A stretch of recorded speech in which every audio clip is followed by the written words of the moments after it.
En mi nombre y en el resto de la comunidad académica quiero agradecer la presencia de todos ustedes hoy y darles la bienvenida a nuestra casa de estudio y a esta conferencia que hemos titulado Sinergias entre la inversión inmobiliaria y la academia y la universidad. Cuando uno analiza la relación que el sistema universitario nacional, y por eso me refiero no solamente a esta universidad, sino a todas las universidades nacionales, ha tenido con la sociedad, descubre vínculos con distintos agentes y organismos del Estado, con diversos actores sociales y con el sector empresarial. Pero cuando le pone la lupa a este vínculo con el sector empresarial, descubre que la relación entre la academia y el sector inmobiliario en particular no ha tenido ni tiene en la actualidad el desarrollo que sí lo han tenido otros sectores empresariales. Si a su vez uno levanta la vista y mira por encima de fronteras, descubre en países de Latinoamérica, e incluso algunos países que nosotros consideramos vulgarmente como que tienen un desarrollo intelectual, cultural, disciplinar menor que el nuestro en Latinoamérica, o en América del Norte, Estados Unidos, Canadá, o cruzamos el Atlántico y vamos a Europa, descubrimos que aquellos países o regiones que mejor amalgamaron, que mejor integraron el desarrollo, creación y desarrollo de conocimiento con la iniciativa empresarial son aquellos países y regiones que mejor han aprovechado las oportunidades del mercado. Entonces, con esa vista alta y con esa convicción es que nuestra Facultad de Arquitectura comenzó desde hace ya unos cuantos años, 5 o 6, a estrechar vínculos con actores del sector inmobiliario nacional, porque estamos convencidos que en la medida en que nosotros podamos mejorar este vínculo, vamos a lograr que el Uruguay aproveche mucho mejor las oportunidades que hoy tiene el mercado. Entonces, con la idea de profundizar este camino que ya les digo empezó hace unos años, y mirando con cabeza levantada a ver de qué manera lo podemos desarrollar, es que le hemos pedido a algunos referentes del sector inmobiliario que nos acompañen en analizar este vínculo entre universidad e iniciativa privada, entre inversión privada, analizando cuáles son los objetivos y los beneficios de cada uno, en qué se beneficia la universidad, en qué se beneficia el sector empresarial, la iniciativa privada o la inversión en este sector, cuáles son las áreas que mejor acompañan o que mejor crean sinergia. Es que los empresarios necesitan ayuda desde el punto de vista financiero, necesitan ayuda en la negociación con la comuna, necesitan ayuda desde el punto de vista de las ideas arquitectónicas, de los master plan, de los desarrollos tipológicos, de la constructividad. Es decir, ¿cuáles son los sectores dentro de un emprendimiento inmobiliario que mejor se benefician de esta vinculación universidad y empresarios? Y por supuesto, ¿cuáles son los perfiles empresariales y los perfiles de proyecto que mejor se puedan adaptar a esta vinculación o a esta iniciativa? Y por supuesto, los invitamos también porque aspiramos a que puedan surgir aspectos de innovación, de transformación y de tecnología que le aporten al desarrollo de este vínculo. Es un gusto verlos a todos, el auditorio casi completo. Y en una jornada diferente, en una jornada donde vamos a hablar con protagonistas del mercado y vamos a debatir de un tema que creo que es necesario. El proceso, estoy leyendo ahora un libro de un tal Jordan Peterson que dice que el proceso de maduración personal de alguien es despojarse de preconceptos y tener la mente abierta para incorporar nuevos conceptos. Entonces eso es madurar. Y la verdad que ese concepto también se puede llevar al ámbito de los negocios, donde generalmente las partes vinculadas a los negocios tienen preconceptos y a medida que van avanzando en la profundización y en hacer negocios en esos sectores, van incorporando nuevos conceptos y despojándose de algunos otros. ¿Y por qué lo digo esto? Porque en realidad uno podría pensar, y esto forma parte capaz de conceptos no tan lejanos, de que el mundo empresarial y de los negocios está cortado por el mundo académico y de creación de contenidos y de conocimientos. Honestamente, yo ya hace tiempo que dejé de escuchar aquello de, uy, no, pero para hacer negocios hay que hacerlos, y la academia está a veces un poco desconectada de la realidad.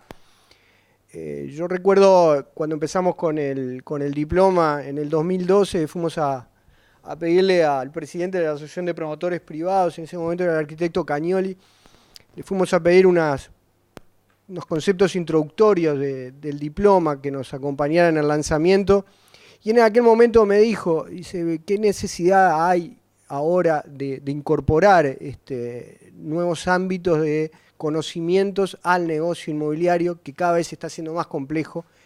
Y dijo, si yo tuviera 20 años menos, dice Cagnoli, seguramente lo haría para evitarme dolores de cabeza que tuve que ir solucionando a medida que iba transcurriendo cada proyecto, iba avanzando en mi carrera. Dice, probablemente hubiese tenido atajos y podía haber hecho otras cosas con menos dolores de cabeza. Entonces, ¿de qué se trata la charla de hoy? Precisamente se trata de valorizar esa integración que hay entre la academia y la realidad por la cual se llevan a cabo los negocios.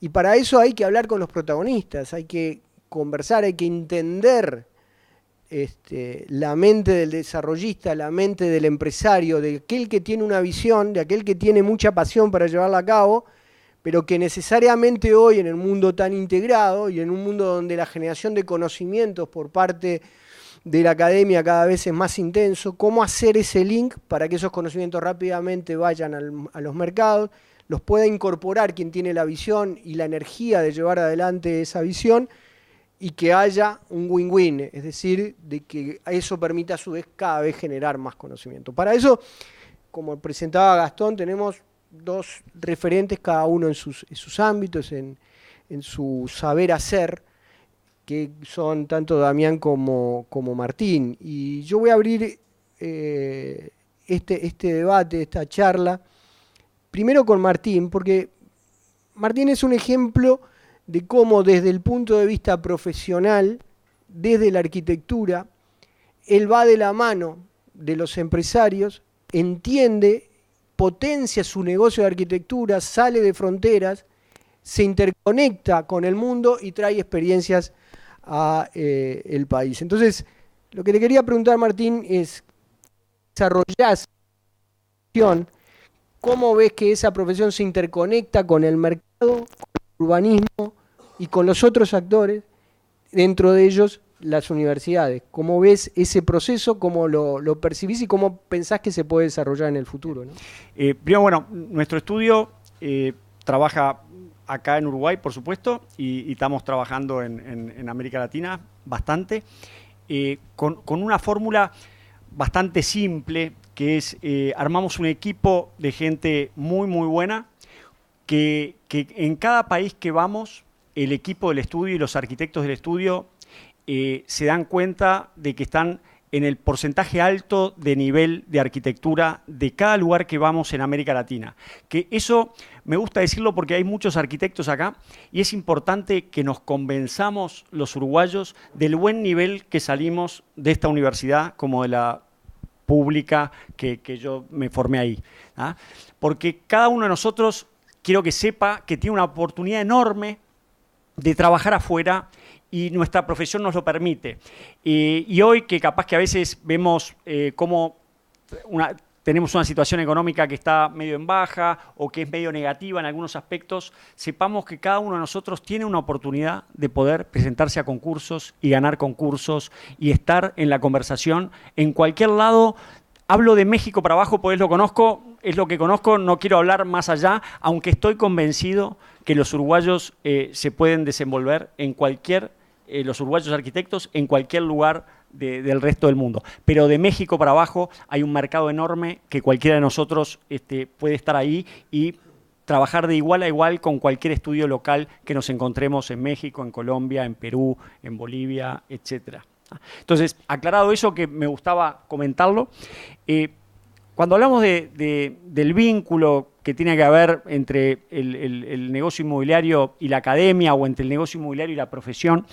En el proyecto arquitectónico se juntan todas las tensiones de ese negocio.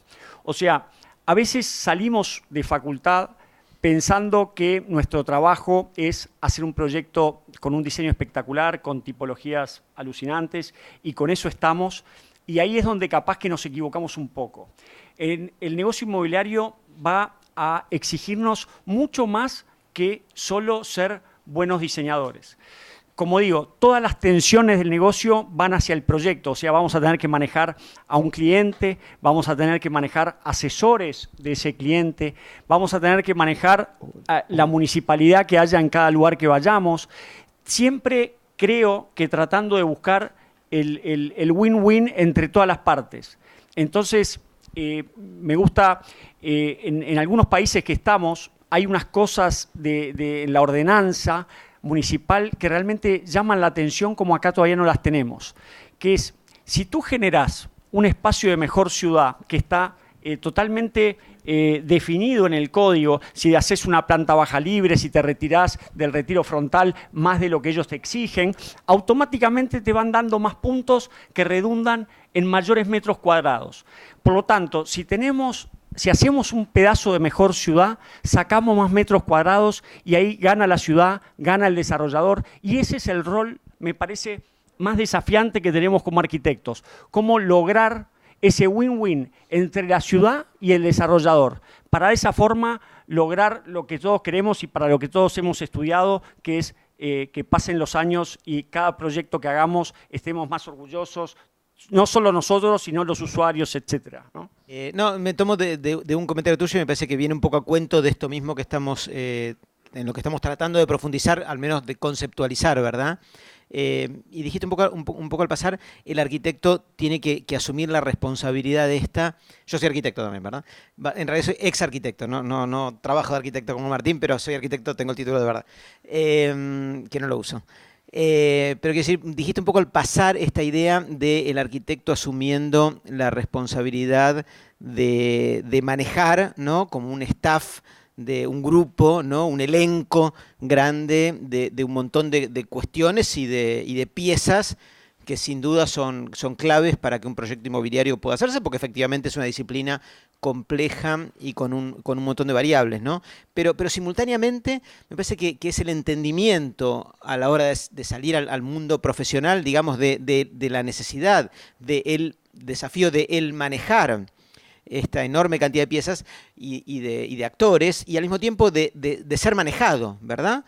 Por un proyecto, por lo que sea Daniel, o incluso Gastón, un negocio, ¿verdad? Un emprendimiento, y para ser un poco más concreto y pedestre, un empresario, ¿verdad? Que lleva adelante un proyecto inmobiliario y que es el que, en esencia, se asume como el rol protagónico del proceso y, en consecuencia, el que maneja en la vida real un montón de variables que incluyen a la propia arquitectura. En realidad es como esta cosa dialéctica, ¿verdad? Y coincido con vos, el manejar, pero al mismo tiempo también el entendimiento de el ser manejado por una lógica y una realidad que cuando se concentra o se focaliza o hace foco en el desarrollo inmobiliario, que es una, naturalmente, de las variables de la multiplicidad de disciplinas que puede abordar un arquitecto, ¿verdad? O sea, un arquitecto puede hacer un montón de cosas y el desarrollo y trabajar en desarrollo inmobiliario o para desarrollo inmobiliario es una de las variables posibles, claramente no es la única, ¿verdad? Pero en tanto y en cuanto se oriente a dirigirse a ese mundo, al del desarrollo, ¿verdad? Entonces me parece que también es el entendimiento del manejar y del ser manejado, ¿verdad? Y sobre esto entonces querría dar una nueva vuelta de tuerca, ¿verdad? No solamente esta del manejar y ser manejado, sino otra vuelta de tuerca que me parece muy importante, y que es el entender algo que también se dijo y sobre lo que querría hacer foco, de la naturaleza de cada una de las tareas que tienen que ver con el llevar adelante proyectos inmobiliarios.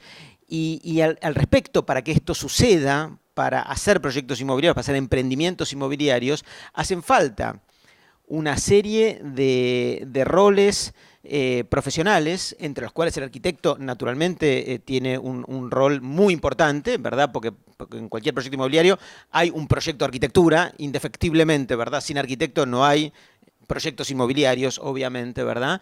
Y así como también hay otros roles muy importantes, ¿verdad? Es muy importante que haya arquitectura para que haya proyectos inmobiliarios, también es muy importante que haya financiamiento para que haya proyectos inmobiliarios, porque por más bueno, por mejor que sea el proyecto, si no está la plata para hacerlo, no va a ocurrir, ¿verdad? No va a suceder, ¿no? Entonces hay otros roles también importantes, y quizás en algún punto diría no menos importante, ¿verdad? O sea, sin plata no es posible que suceda, ¿no? Por mejor que sea el emprendimiento del proyecto, algún día la plata tiene que aparecer para que se pueda construir, y muchos otros roles, ¿verdad? Qué sé yo, tareas que uno podría también identificar como súper claves, la cuestión impositiva, por decir algo, ¿verdad? O sea, el abordaje inadecuado de la cuestión impositiva puede ser que uno trabaje, ¿no? Con un proyecto durante años, finalmente solo para pagar impuestos y no gane un peso, por decir algo, ¿verdad? Y tantos otros roles, ¿no? Y entonces sobre eso uno puede identificar una serie de roles que son claves para que esta actividad sea posible, pero hay un rol que tiene características cualitativamente un poco distintas, ¿no? Uno es los roles profesionales, el rol del inmobiliario, el asesor impositivo, el arquitecto, el director de obra, y otro es el rol del empresario, ¿no? Un poco lo dijo Daniel, el rol del empresario. Y el rol del empresario no es un rol profesional más, ¿no? O sea, y en esencia no es un rol profesional más, sino que es un rol cualitativamente distinto. Porque el empresario es empresario. Parece una obviedad, ¿verdad? Pero el empresario, entre otras cosas, lo que marca la diferencia cualitativa respecto, sin que esto sea ni mejor ni peor, ¿verdad? Pero hay una diferencia cualitativa profunda entre la tarea que realiza Martín desde su estudio de arquitectura y la tarea que realiza el desarrollador inmobiliario, que es el objeto del curso de la diplomatura que dirige Daniel, ¿verdad?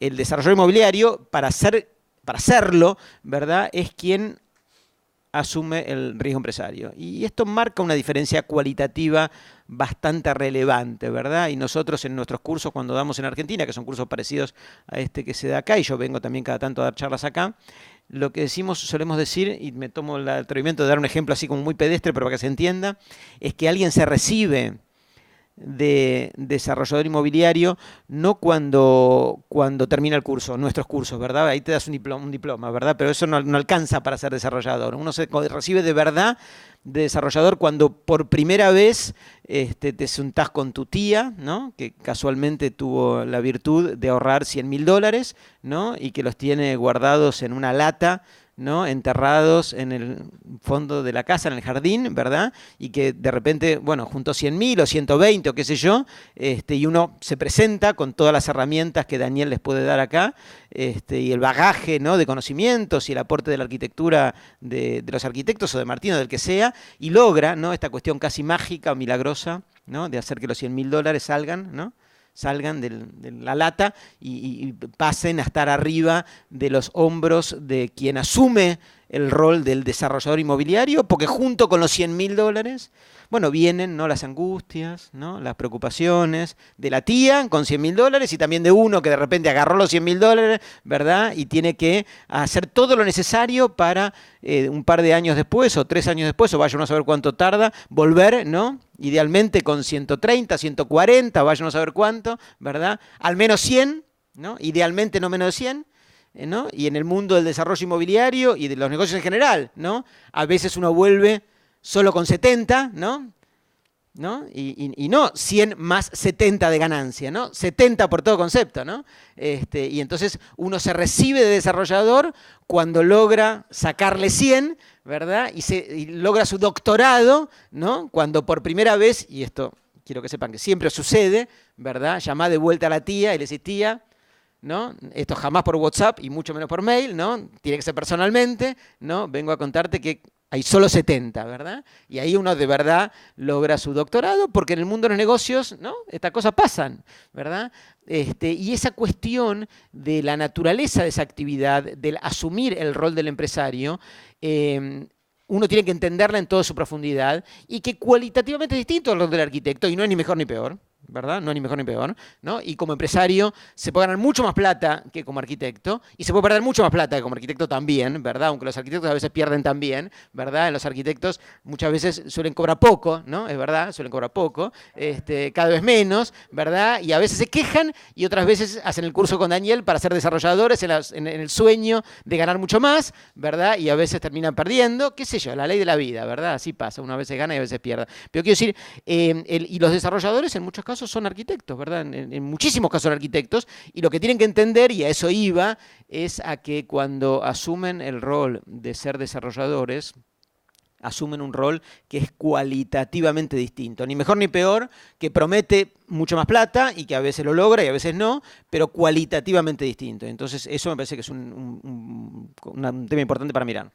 Quiero profundizar en esto que dijiste y voy a hacer una pregunta que me parece clave. En la experiencia de ustedes, la integración siempre se da con un diálogo y tiene que haber diálogo acá entre dos, vamos a confrontar dos concepciones, la concepción académica o de asesor con la de empresario. En ese diálogo, en la experiencia de ustedes, ¿cuáles son los tips, los consejos fundamentales de acuerdo a la experiencia de ustedes que hacen de que el consejo o el asesoramiento que dan sea efectivo y hacen también de que sea bien recibido por el empresario? Porque me imagino que en la experiencia de todos nosotros, cuando vos te enfrentás al empresario que tiene su concepción, que tiene su dogma, que tiene su pasión y su energía puesta en eso, estoy seguro que a veces hay chisporroteo y a veces hay cosas que las reciben de buen ánimo. En la experiencia de ustedes, ¿cuándo se da una cosa y la otra? Creo que sin duda lo primero que viene cuando viene un desarrollador a buscarnos, lo que está buscando es un proyecto que sea rentable. O sea, donde nosotros hagamos la mejor arquitectura del mundo, pero el proyecto no sea rentable para lo que el tipo quiere, ya estamos mal enfocados y sin duda es bastante obvio, vamos por mal camino. Eso se va dando cada vez más, porque cada vez más es más competitivo el mundo y cada vez más los desarrolladores están buscando pellizcar el metro cuadrado al mango de donde sea. Ahora, ¿cuántos metros me sacás? Claro, ¿cuántos metros me sacás? Pero tan es así que ahora acabamos de venir de Guatemala, que ganamos un concurso para un proyecto grande, que es un proyecto de usos mixtos de una torre residencial, una de oficinas y un basamento comercial importante. Más 8 subsuelos, porque en estos países cortás el terreno como si fuera un queso y no hay problema. Entonces, 8 subsuelos, o sea, nos cuesta entenderlo a veces. Y entre las bases del concurso, habían contratado a una consultora, que esa consultora se especializa en meter en un programa que inventaron, que meten el código de la ciudad, meten el mercado, o sea, todo lo que está a la venta, toda la velocidad de venta de cómo se están vendiendo las cosas, y de ahí sacan una hoja donde le dicen al arquitecto, bueno, acá quiero que el mix sea tal, que los metros cuadrados sean tales, que la cantidad de dormitorios sea un mix de tanto de 2, tanto de 3, tanto de 1, no por lo que le parece al olfato, sino por lo que salió de ese software. Entonces, si vos vas a ese concurso y no estás cumpliendo con cada uno de esas cosas que te está pidiendo el tipo, ya no tenías chance de ganarlo. Además de conseguir eso, tiene que estar infernal la arquitectura y todo. Pero arrancamos por conseguir eso, algo que yo es la primera vez que lo veo y hemos concursado muchas veces en muchos países, pero te muestra el nivel de sofisticación que está llegando el negocio inmobiliario y lo competitivo que es. Por lo tanto, el desarrollador está buscando rentabilidad y después, por supuesto, un diseño que lo haga hacer la diferencia, ¿no? Sin lugar a duda, creo que el diseño... Veo que hay una gran mayoría de arquitectos, por suerte estamos en una carrera espectacular donde el diseño sigue jugando un rol clave y lo que hay que sumarle es lo que empecé diciendo al principio, ¿no? El espacio público le da un plus a lo que te está pidiendo el desarrollador, que muchas veces el desarrollador todavía no está en América Latina muy acostumbrado a verlo. Pero cuando tú haces un proyecto y salís de tu lote y trabajás en el espacio público y das ese plus, la rentabilidad a ese desarrollador se le va a multiplicar por varios números, que va a ser una diferencia muy importante. Y siempre, para terminar, pongo el ejemplo de lo que fue la High Line en New York, ¿no? El cambio brutal que generó todo eso a todos los desarrolladores que estaban a X cuadras a la redonda, fue un cambio dantesco. ¿Qué pasa cuando el emprendedor, el desarrollista, agarra tu proyecto, tu diseño y te empieza a hacer modificaciones? Y vos ya no estás convencido de esa modificación. ¿O qué pasa cuando vos le haces una sugerencia al desarrollista porque en tu experiencia tal sistema no funciona o te va a llevar más tiempo y no le entra en la cabeza? ¿Qué habilidades tenés que desarrollar ahí? ¿Cómo lo tomás vos? ¿Cómo lo transmitís? Porque creo que ahí es cuando se empieza... Sin duda. Creo que las habilidades personales en cómo manejar esas situaciones es clave. Nosotros en el estudio tenemos una máxima que tenemos que tener clientes encantados, porque si no tenemos clientes encantados, no tenemos trabajo. Por supuesto que tener un cliente encantado no es decirle siempre que sí, porque a la larga va a estar encantado capaz que al principio, pero después cuando se dé cuenta del error que hizo, no va a estar demasiado contento. Entonces ahí hay todo un tema personal de ida y vuelta con ese desarrollador, que es parte de las cuales tampoco nos pueden enseñar en facultad muchas veces, y que ahí creo que la experiencia empieza a influir fuerte, ¿no? Pero sin duda hay todo un arte en cómo manejar a ese cliente con los cambios que quiere, con las cosas que estás de acuerdo en lo que te plantea, con lo que no. Es un ida y vuelta, pero siempre haciéndolo sentir cómodo y nunca con que somos arquitectos y tenemos por ese simple hecho la verdad revelada. Creo que es algo que siempre tenemos que encarar con muchísima humildad toda charla con cualquier desarrollador. Partiendo de una premisa que es obvia, que es si el tipo de desarrollador sabe más que vos de un montón de cosas. Entonces lo tenemos que escuchar con toda la atención del mundo y ser ultra humildes, que no quiere decirle todo que sí y no plantearle opciones y soluciones distintas, pero siempre desde el punto de vista de la humildad, que a veces capaz que como arquitectos flaqueamos en eso porque decimos, no me va a venir a explicar cómo funciona esto, y ese sería un gran error que alguna vez, por supuesto, lo hemos convertido y espero haber aprendido la lección. Vos, Damián, ¿qué consejo tenés de interacción con inversores y desarrollistas cuando tenés que convencer de las bondades de un terreno, una locación o de un negocio? La relación entre el desarrollador y el arquitecto es esencialmente tensa, ¿verdad? Uno a veces procura evitarlo y viene, sobre todo al principio, con la percepción un poco idealista o idílica de suponer que el asesoramiento o la práctica profesional es escuchada por el empresario y adoptada tal como viene, pero lo cierto es que es una relación esencialmente tensa. Y no es solamente tensa esta relación entre... Y como hay que entenderlo, ¿verdad? Hay que entenderlo y asumirlo porque viene con la vida real, ¿no? O sea, más allá de lo que uno aprenda en la facultad, en la vida real esto se te viene arriba de la cabeza.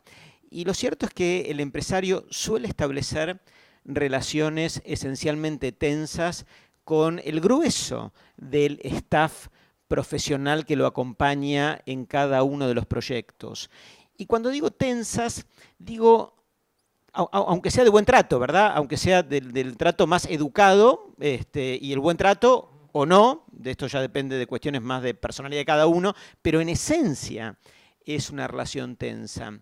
¿Y por qué te digo que es tensa? Y es particularmente tensa con el arquitecto, pero no solo con el arquitecto, porque lo cierto es que hay un profundo desalineamiento de intereses entre lo que el desarrollador entiende que es su éxito y mira lo que te digo, que es un tema del que mucho no se habla y no hablamos mucho, y Martín tampoco lo mencionó, pero no querría dejar de mencionarlo, porque no es tan anecdótico.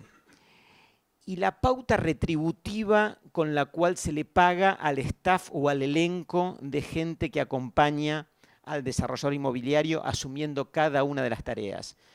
La pauta retributiva, ¿verdad? ¿Y por qué quiero hacer foco en esto? Porque está muy bien lo que Martín dice y coincido, por supuesto, uno trabaja como profesional para hacer la mejor práctica profesional posible, pero también en el mundo capitalista para ganar plata, ¿verdad? Y en toda la cadena de valor del mundo de los negocios, cada uno de los eslabones opera y trabaja para hacer lo mejor posible lo que tiene que hacer, pero también para ganar plata, ¿verdad? Si estuviéramos en el mundo comunista no sé cómo sería, pero digo, dado que estamos en el mundo capitalista, esto es como es, ¿verdad? Y hay que asumirlo como tal.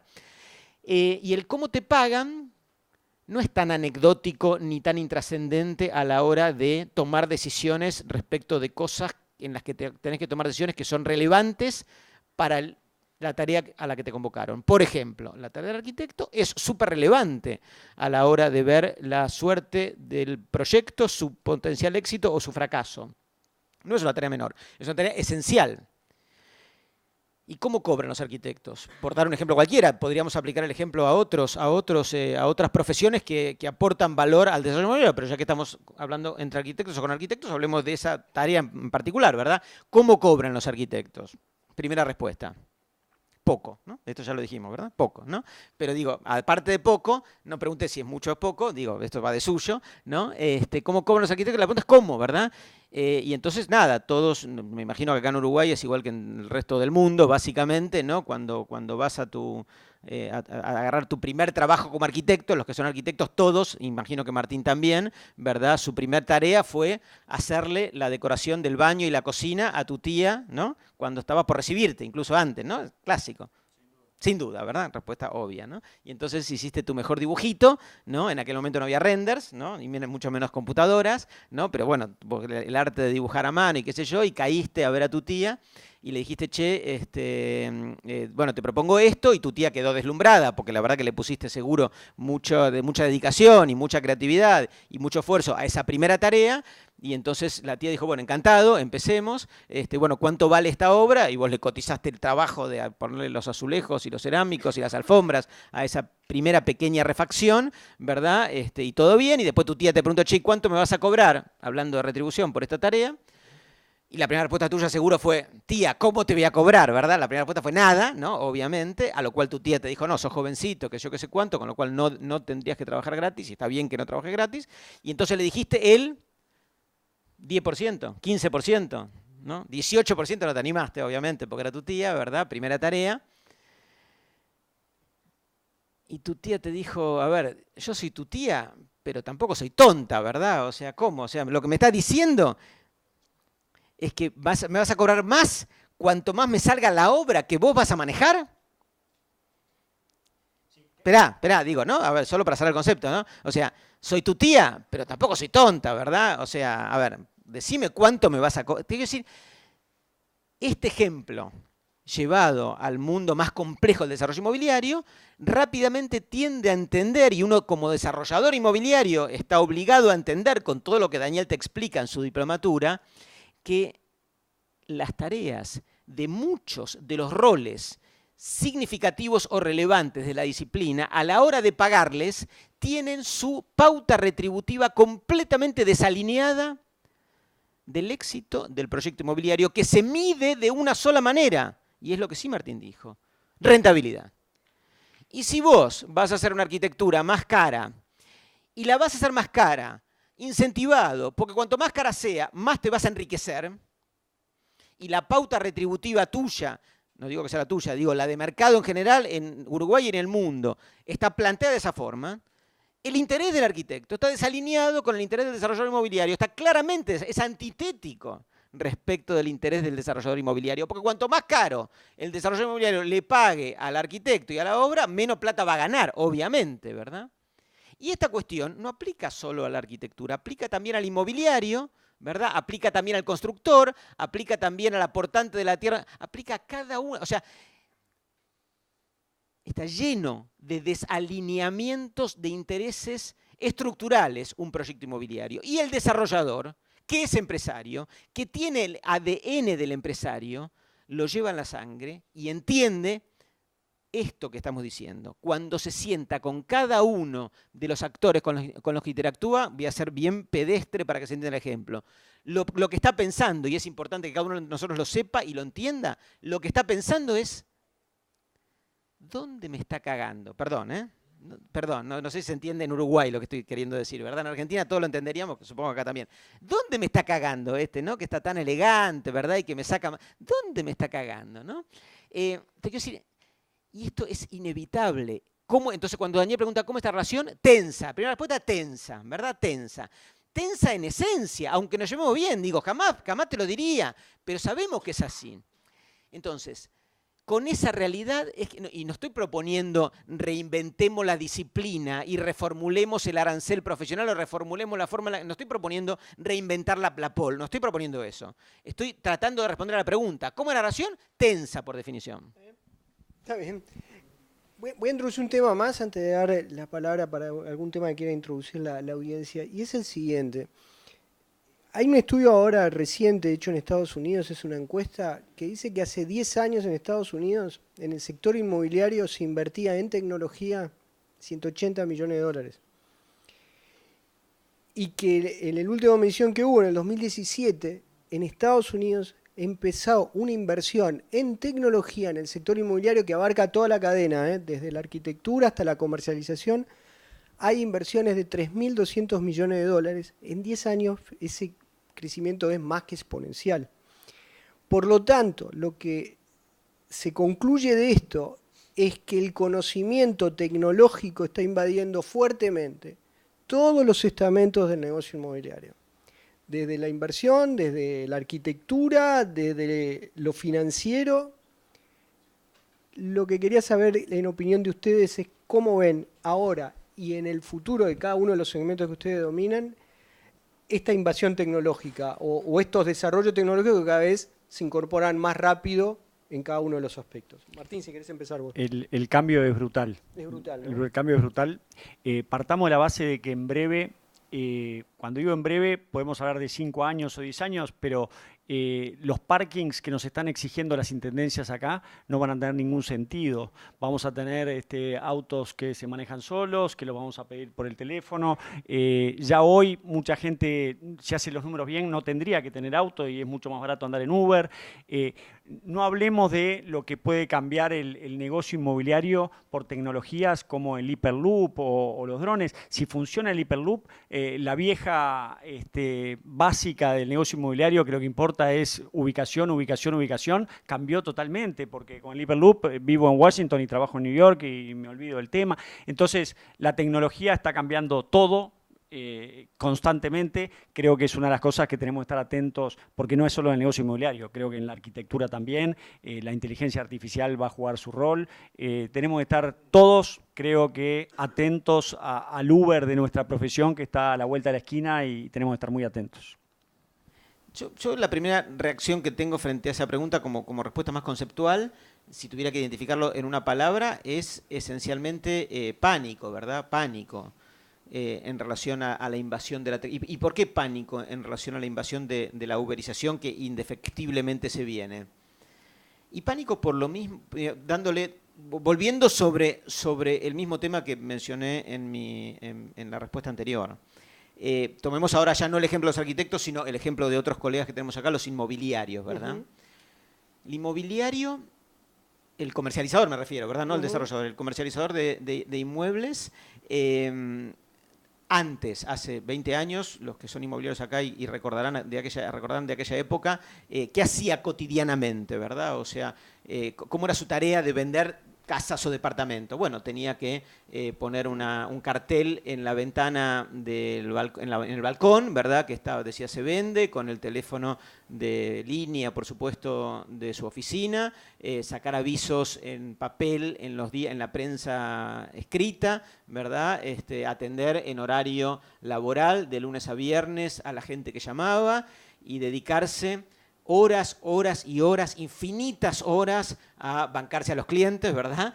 Lo que implicaba recorrer, mostrarles, ir, que no le gusta, que sí le gusta, que cliente, ¿cómo se llama? Emocionado, ¿no? ¿Cómo dijiste? ¿Cliente satisfecho? No, ¿cómo dijiste?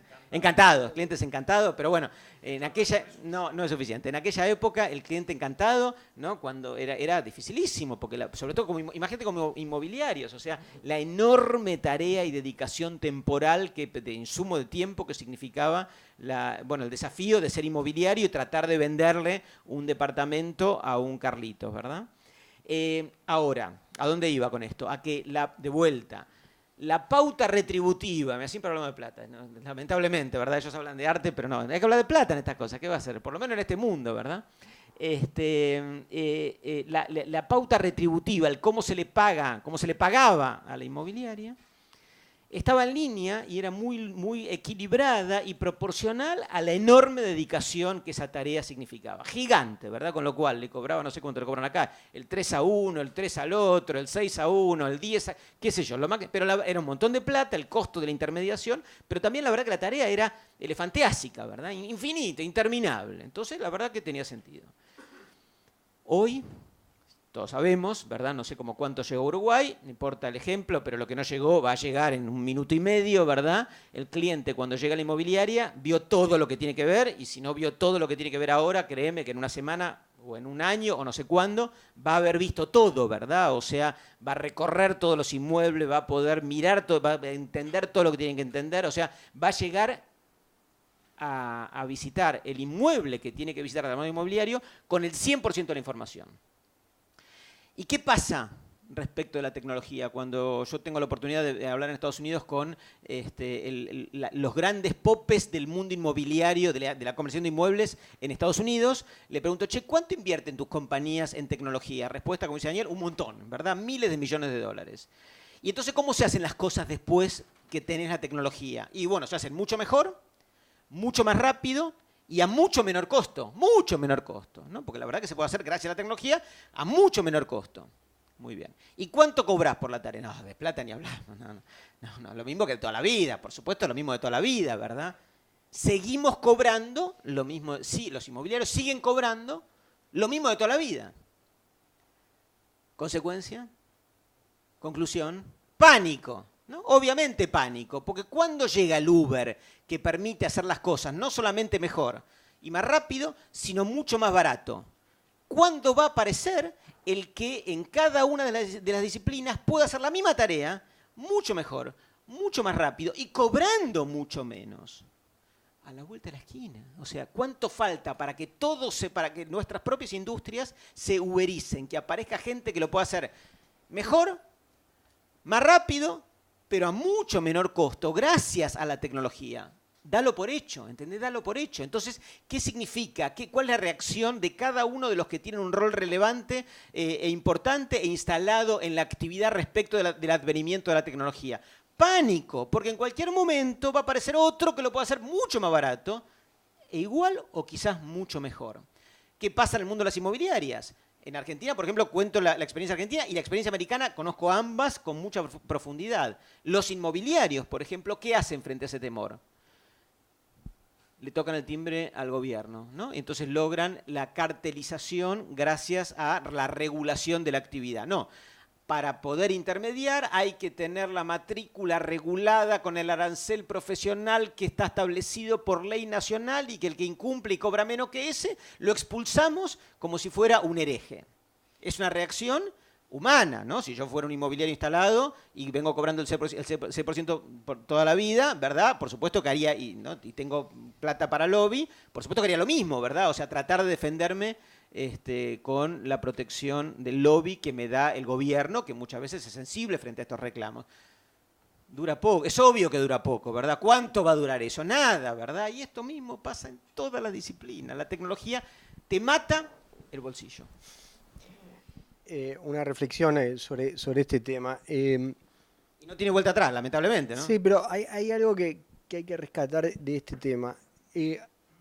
Está estudiado y hay encuestas mundiales de que la tecnología desplaza generalmente las tareas que son más repetitivas y predecibles.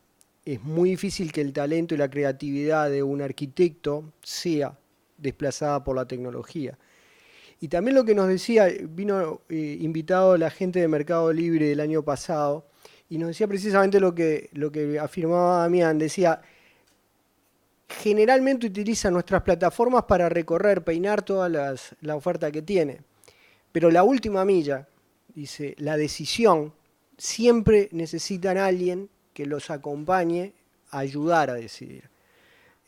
Porque pueden ver todo, pero en el momento de tomar la decisión están entre 2 o 3 y ahí viene el consejo y la calidad humana para determinar eso. O sea, es una... Y cobran menos, con lo cual no sé si Sí, digo, yo creo que ahí el desafío es saber qué habilidad hay que tener para llegar a eso, ¿no?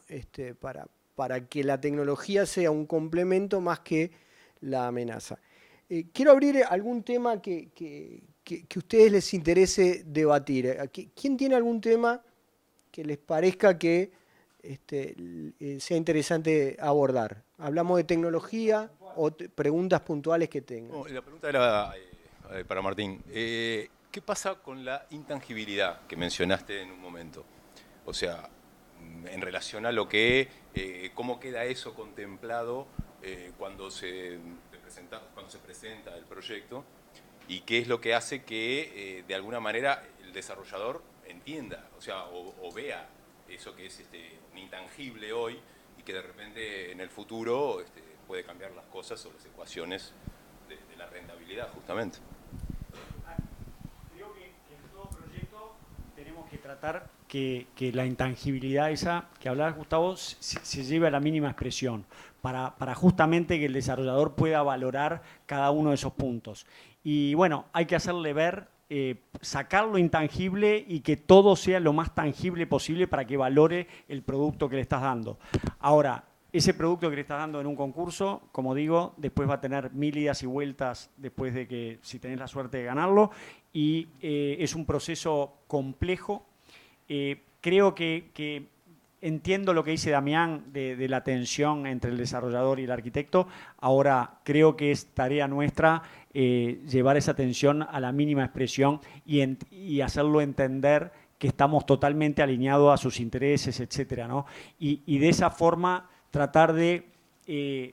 hay aspectos intangibles que van a quedar siempre arriba de la mesa, que bueno, pero ya te digo, achicarlos al mínimo creo que es la respuesta a lo que planteás. Sin embargo, los desarrolladores muchas veces quieren comprar y pagan intangibilidad. Por ejemplo, el recurrir a estudios como el tuyo. Pero si la pagan, ya es porque no es intangible, ya es porque valoran y lo ven. No, ya sé, pero digo... El nivel del diseño del proyecto que No me refería al nivel del diseño. No, cuando me refería a intangibilidad en el sentido de tu nombre y apellido. No, o sea, el valor del tenerte contratado a vos por nombre y apellido, además de lo concreto y lo objetual de tu producción de diseño, digamos, ¿no? ¿Es algo intangible eso? No. Bueno, Yo no sé si es intangible sí. el nombre que tiene Foster. Vamos a poner a alguien de verdad, no nosotros.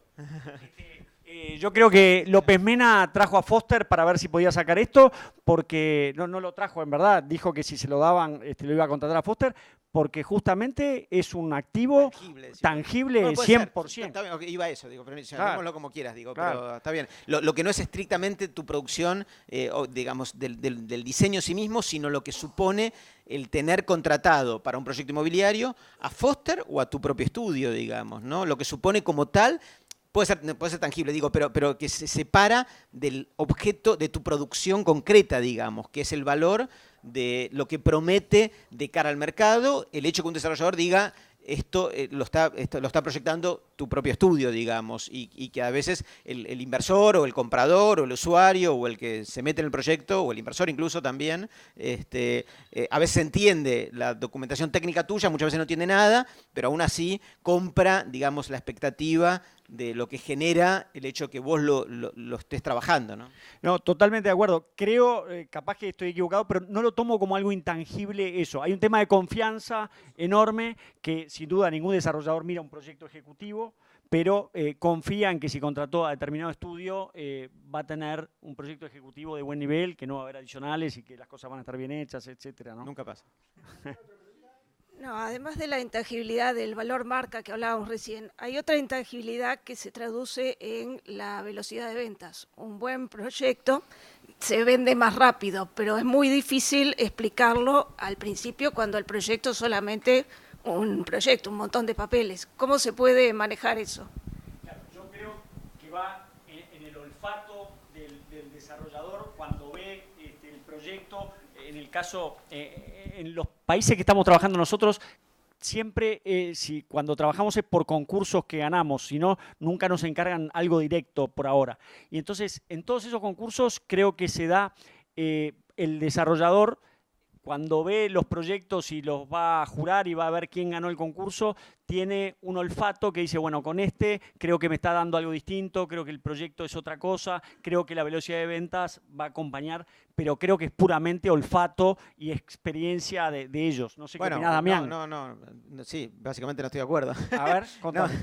Digo, un es olfato que puede ser y es innato y viene con uno y por ahí lo tenés, por ahí no lo tenés. Sí. Y la otra es hacer el curso con Daniel, digo, ¿no? Hacer un curso No, acá. por eso hablé de la experiencia, de experiencia de cada uno. ¿No? Es un plan B, ¿no? Es un plan B, puede ser, qué sé yo, un curso conmigo en Buenos Aires, digo, es un plan B, ¿no? Por supuesto. Pero bueno, para el que no tiene olfato, también hacer un curso puede sumar, digamos. No. Te quiero decir, hacer un buen análisis, ¿viste? ¿No? O sea, poder evaluarlo, poder proyectar, poder estudiarlo.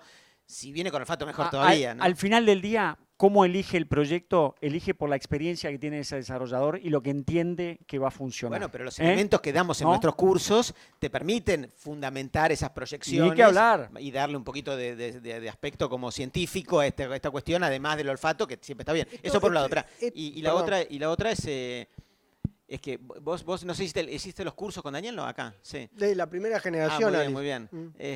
Yo tiendo a pensar que vender rápido y la celeridad en la venta, tiendo a pensar, no, puede ser una gran noticia o puede ser que estés a las puertas de fundirte, ¿verdad? O sea, eso no es clave del éxito, no es sinónimo de éxito, digamos, ¿no? Es vender rápido, ¿no? Vender rápido, ¿qué significa vender rápido? Vender rápido, ¿no? Puede ser una gran noticia o una horrible noticia, ¿no? Nada. Permitime una pregunta más. Bueno, está bien, no lo dijiste.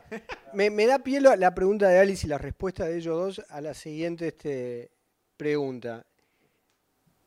El conocimiento del cliente del producto que se lanza al mercado. Digamos, hoy existe un montón de herramientas que permiten hacer estudios de mercado mucho más sofisticados de los que había antes. El cruzamiento de base de datos. Y nada más, los datos que uno puede sacar de las búsquedas que se hacen a través de Mercado Libre, te da un perfil de lo que se está buscando. Entonces, cada vez creo que el producto que uno tiene que llevar al mercado está más customizado, más adaptado a las necesidades. Esa es la percepción que tengo. Quiero ver ustedes cómo lo ven y la experiencia de ustedes, cómo los desarrollistas se están acercando cada vez más precisamente a la demanda.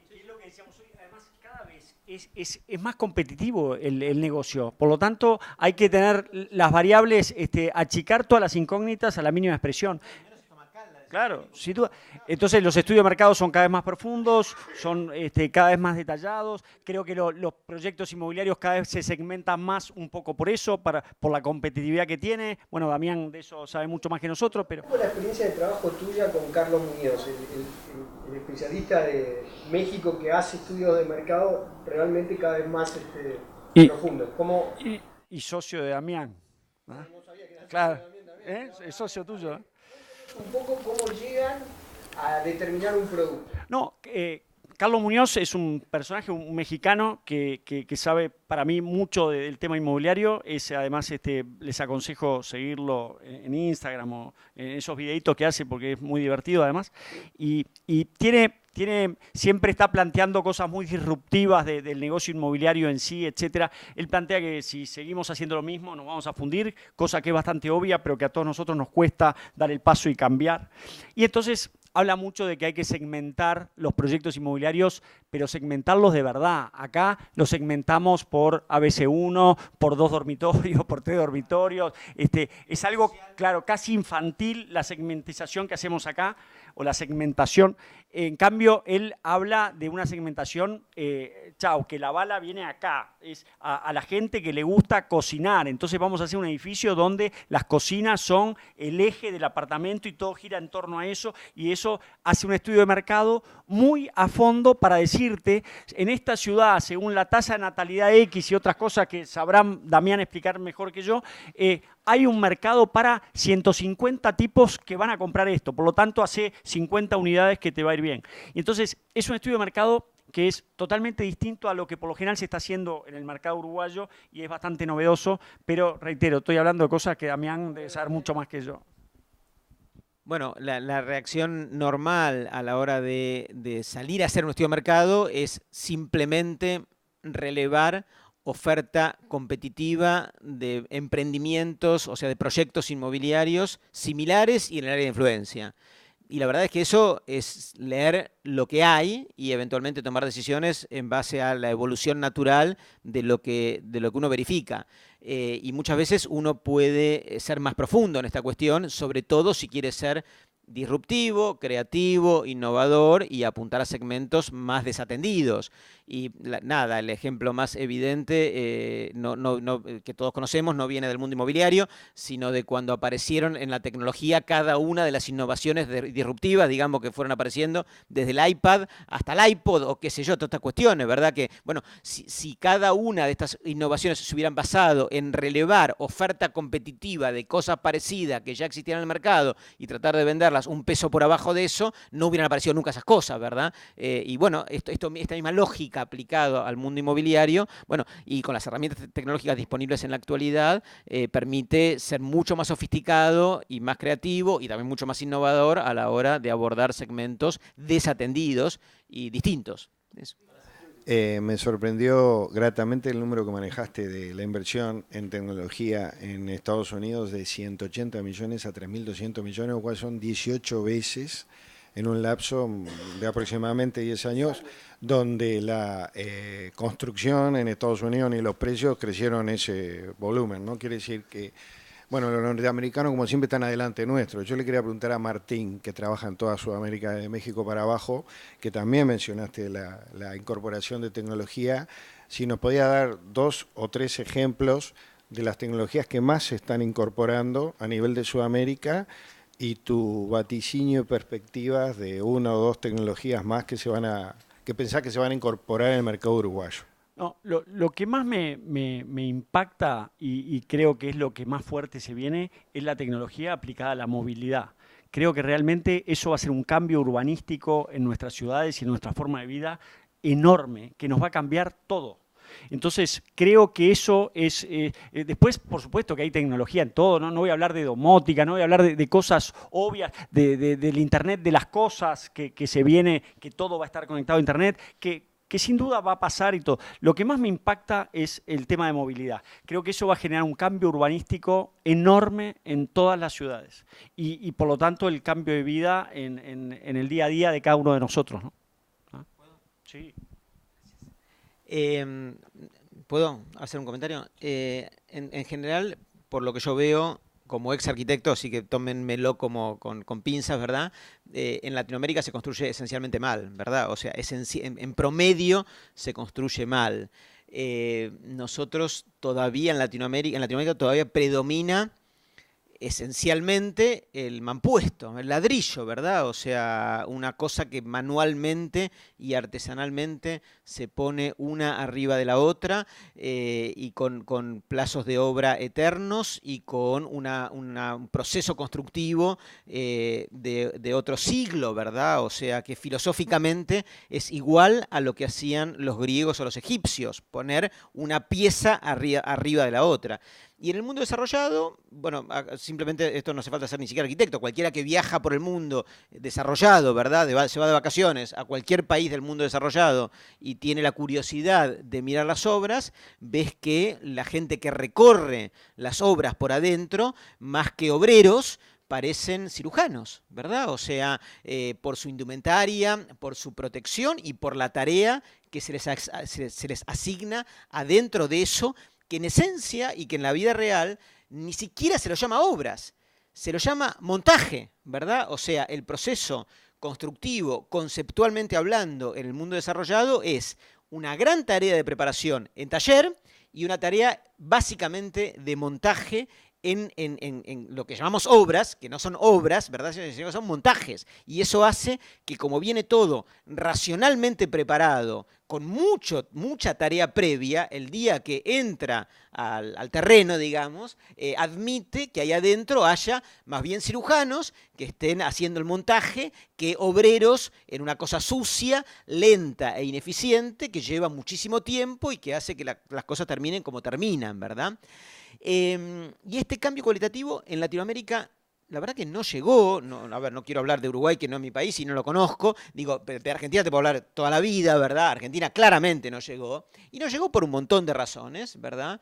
Una no menor, que podemos mencionar un poco al pasar, o podríamos hablar un día entero sobre eso, son cuestiones de no solamente de idiosincrasia y de lo que aprecia eventualmente el mercado respecto de lo que puede venir montado o prearmado de la fábrica, digamos, a la obra, sino también de cómo esa idiosincrasia en el público y en los consumidores de lo que se construye se arma y se moldea hasta con intereses políticos, ¿verdad? O sea, por supuesto que en el mundo, bueno, no sé si ustedes saben, dice, alguno fue alguna vez de vacaciones recientemente a Buenos Aires, en los últimos años incluso a Buenos Aires, quizás en los últimos 10 años a Buenos Aires, y tuvo la oportunidad de ver obras en construcción, habrán visto, ¿no?, que todas las obras en construcción en la Ciudad de Buenos Aires están embanderadas, ¿verdad? Están todas embanderadas, ¿la viste, no? Tiene una bandera que dice UOCRA, una grande que dice UOCRA, ¿verdad? UOCRA, para los que no saben, es el sindicato que representa a los obreros de la construcción en la Argentina, al sindicato al que por supuesto, poca gracia le causa que las obras se hagan con menos gente adentro, ¿verdad? Y más rápidas, y que más rápidamente los obreros se queden sin trabajo, ¿verdad? Y que haya menos afiliados al sindicato, ¿verdad? Y la verdad es que además en Argentina, no sé cómo es acá, no tengo ni idea cómo es acá, y cómo es la influencia de los sindicatos acá en la construcción, no tengo ni idea, quizás es más moderno. En Argentina, ¿verdad?, las entidades que aprueban la incorporación de tecnología están muy influenciadas por la política sindical, con lo cual no es fácil, es como mandar un cohete a Marte, procurar aprobar algo que pueda ser percibido por la política argentina, muy influenciada por el mundo sindical, como algo que pueda amenazar el tener mucho obrero que trabaje mucho tiempo en las obras, ¿verdad? Y entonces no salen nunca esas aprobaciones, ¿no? Quizás acá es distinto, no tengo ni idea. Pero quiero decir, eso es una traba a la incorporación de esas modalidades, por dar un ejemplo, ¿verdad? Pero no tan menor, y por mostrar cómo de alguna manera también desde lo cualitativo nos diferenciamos de cómo uno ve la dinámica de las obras de montaje en Manhattan, en Miami o en España. Martín, yo tenía una pregunta para hacerte como arquitecto. Los dos peinamos canas, así que nos formamos en una idea donde los arquitectos nos gusta ser el padre de la criatura, por llamarlo de alguna manera. Por lo que están contando ustedes, no solamente tenés que lidiar con Damián, que ya empieza a castigarte y a decirte, para un poquito, el padre soy yo pongo la plata, te tengo que pagar, ya hay una relación tensa. Poco, te voy a pagar poco además.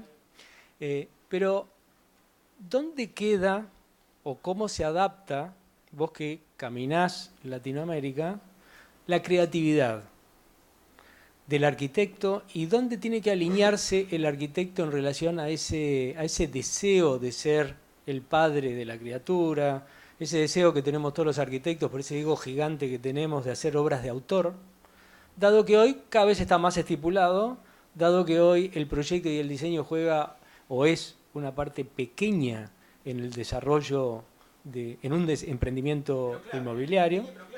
Es clave, pero ¿cómo queda esa creatividad que vos diste a entender que es la que te permite ganar varios concursos en todos lados? Exactamente, por eso digo, creo que la creatividad sigue siendo clave y por eso digo que la mayoría de arquitectos que estamos acá tenemos una carrera espectacular. Sigue siendo fundamental en el desarrollo inmobiliario y en todo. El diseño y la creatividad sigue siendo la razón de ser, de ver estas ciudades espectaculares que uno puede caminar. En cada una de sus esquinas está la creatividad, está el diseño. Entonces, sigue siendo el diseño fundamental en todo obra de arquitectura que hay hoy, en cualquier concurso, tanto sea desarrollador como ver a los monstruos que ganan Herzog, Piano, quien sea, que ganan proyectos que a veces no son para desarrolladores, sino que son museos, etcétera, y cosas. Entonces, para mí la creatividad es fundamental.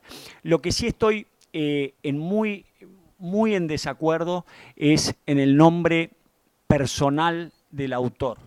Creo que no existe más, desde que yo, por lo menos soy arquitecto, no existe que una obra es el resultado de Gastón Boero. Es el resultado de un equipo de gente que trabajaron muchos para lograr eso. Por lo tanto, no me gustan los estudios de arquitectura que que se venden diciendo que el crack soy yo y yo soy el que hice ese proyecto, porque eso es absolutamente todo lo que estamos trabajando, sabemos que es imposible. Es el resultado de un trabajo en equipo donde cada uno aporta de forma muy importante y es totalmente humanamente imposible ser el responsable de cualquier obra de mediana importancia una persona física sola. Por lo tanto, creo que es una profesión 100% de equipo, que es una de las cosas para mí más lindas que tiene, porque trabajar en equipo creo que me gusta mucho el deporte, toda la vida hice mucho deporte y creo que todo lo que se hace en equipo es mucho más agradable que hacerlo solo y nuestra profesión sin duda es de equipo. Lo que decían del marketing que dice Carlos Muñoz de México, yo que trabajo en marketing, soy docente aquí y tengo una consultora de marketing hace 30 años, se aplica a todos los rubros industriales y al retail ya desde hace muchos años en Uruguay. Quizás para la arquitectura es una innovación. Para el sector inmobiliario. Para el sector inmobiliario claro. Quizás es una innovación. Claro. Pero que se viene. Sin duda. Sin lugar a dudas. Claro. Eso no se puede parar. Y lo segundo que no se puede parar, porque pasa a nivel mundial, es que la incorporación de tecnología en todos los rubros, en el mundo, ha traído un abaratamiento de los costos y de los precios de los productos, que ha permitido una mejora del poder adquisitivo de la gente con la misma cantidad de dinero en valores reales. Y eso también va a pasar. O sea, a pesar del UMRA, que se llama acá el sindicato, y a pesar de la oposición a los montajes, Zunca, perdón, me confundí con los metalúrgicos, son muy parecidos igual. Tarde o temprano eso va a llegar, ¿no? Ya lo vimos en la planta de UPM, que cada vez está más premontada, digo, ese tipo de cosas va a llegar a la arquitectura y se van a abaratar los costos de la intermediación. Así que va a haber que usar la creatividad para comercializar más barato, mayor cantidad de propiedades. No era eso.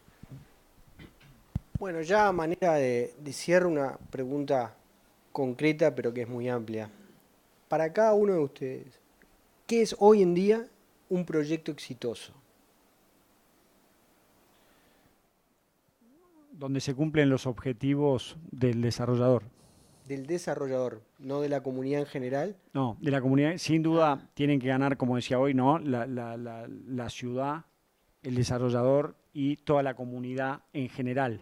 El tema es exitoso para quién. Yo creo que exitoso en general es eso, cuando gana la ciudad, el desarrollador y la comunidad en general. Damián.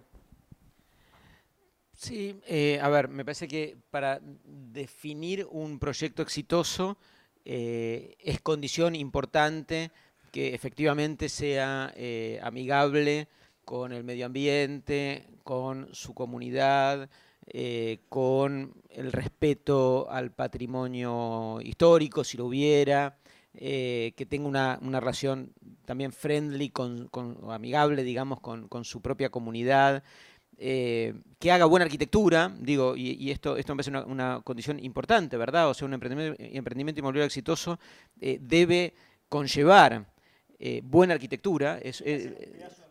Sí, tiene que ser. A ver, buena arquitectura con todo lo que esto significa, digamos, para decirlo sintéticamente, porque podríamos hablar todo el día, digamos, pero en esencia, que sea buena arquitectura, que sea buena construcción, mirá, que sea buena construcción, ¿no? O sea, de hecho, tenemos que entender también que nuestra disciplina tracciona capital hacia aquellos que quieren resguardar fondos en activos durables, ¿verdad? O sea, en ladrillos, en esto que permanezca o perdure a lo largo del tiempo, y eso solo se logra con buena construcción, ¿verdad? O sea, si está mal construido, no va a envejecer honrosamente, y es clave que también esté bien construido. Quiero decir, me parece que cuando vos preguntas un proyecto inmobiliario exitoso es como la sumatoria de un montón de eslabones que todos, cada uno como adquiere una relevancia relativa, pero importante en esta descripción más general, digamos, ¿no? Que van desde la buena arquitectura de Martín hasta la buena construcción que se hace o no se hace acá en Uruguay, no lo sé, digo, pero la importancia de la buena construcción, la importancia del buen marketing, ¿verdad? Y de la buena comunicación, y esta cuestión del ser amigable con cada uno de los entornos con los que interactúa. Pero, un proyecto inmobiliario exitoso, en esencia, en la perspectiva del desarrollador inmobiliario tiene que incluir como condición necesaria todo lo que acabamos de decir, pero hay una condición adicional que la tiene que cumplir sí o sí. Y que es la que dijo Martín al principio, ¿verdad? O sea, tiene que ser rentable. ¿Qué crees que te diga? Tiene que ser rentable. No, y te lo digo así en castellano y bien pedestre, ¿verdad? O sea, y bien concreto. Tiene que ganar plata. A ver, no sé cómo decirlo para que se entienda el concepto. Porque la verdad es que si Martín, con su futuro emprendimiento, salió en las revistas de arquitectura del mundo y ganó premios. Es más, si se convirtió en el Le Corbusier de Uruguay, yo qué sé, ¿verdad? Y pasó a la historia. Y además construyó bien y además respetó el patrimonio histórico, pero no ganó plata. En este ámbito, en nuestro ámbito, no en el de Martín, en nuestro ámbito, en el ámbito del desarrollo inmobiliario, si no fue rentable, no es exitoso. No es exitoso. A ver, en castellano, no es exitoso, ¿verdad? Puede ser un buen producto de arquitectura exitoso como arquitectura, o como construcción, o como marketing, o como aporte a la ciudad.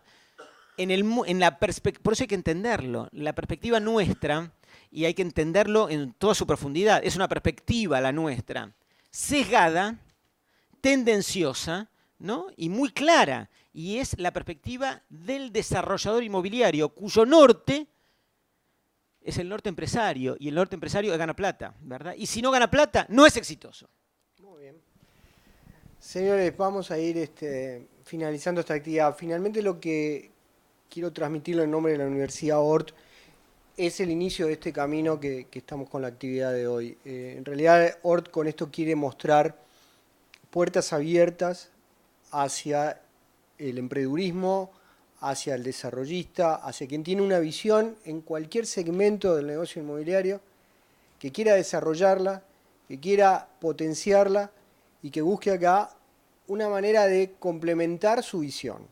Necesariamente no vamos a atribuirle los contenidos que él no quiera para su desarrollo empresarial. Le vamos a aportar a su visión aspectos que de repente no se tienen en cuenta o no se dimensionan como importantes y que hacen a los desarrollos exitosos o a la realización personal y profesional de cada uno. Por lo tanto, le transmitimos eso, vamos a ir estando en comunicación con ustedes para que vean otros eventos que vamos a organizar y que sientan de que los proyectos que quieran acercar a la universidad van a ser bien recibidos, escuchados, y vamos a complementarlos con aquellos perfiles de los profesores, de los académicos y de quienes colaboran con nosotros, que puedan aportar ideas de valor agregado para el desarrollo de todos ustedes. Así que les agradecemos mucho la presencia hoy de ustedes, y por demás que les agradecemos tanto a Martín y a Damián que nos hayan acompañado el día de hoy. Así que muchas gracias.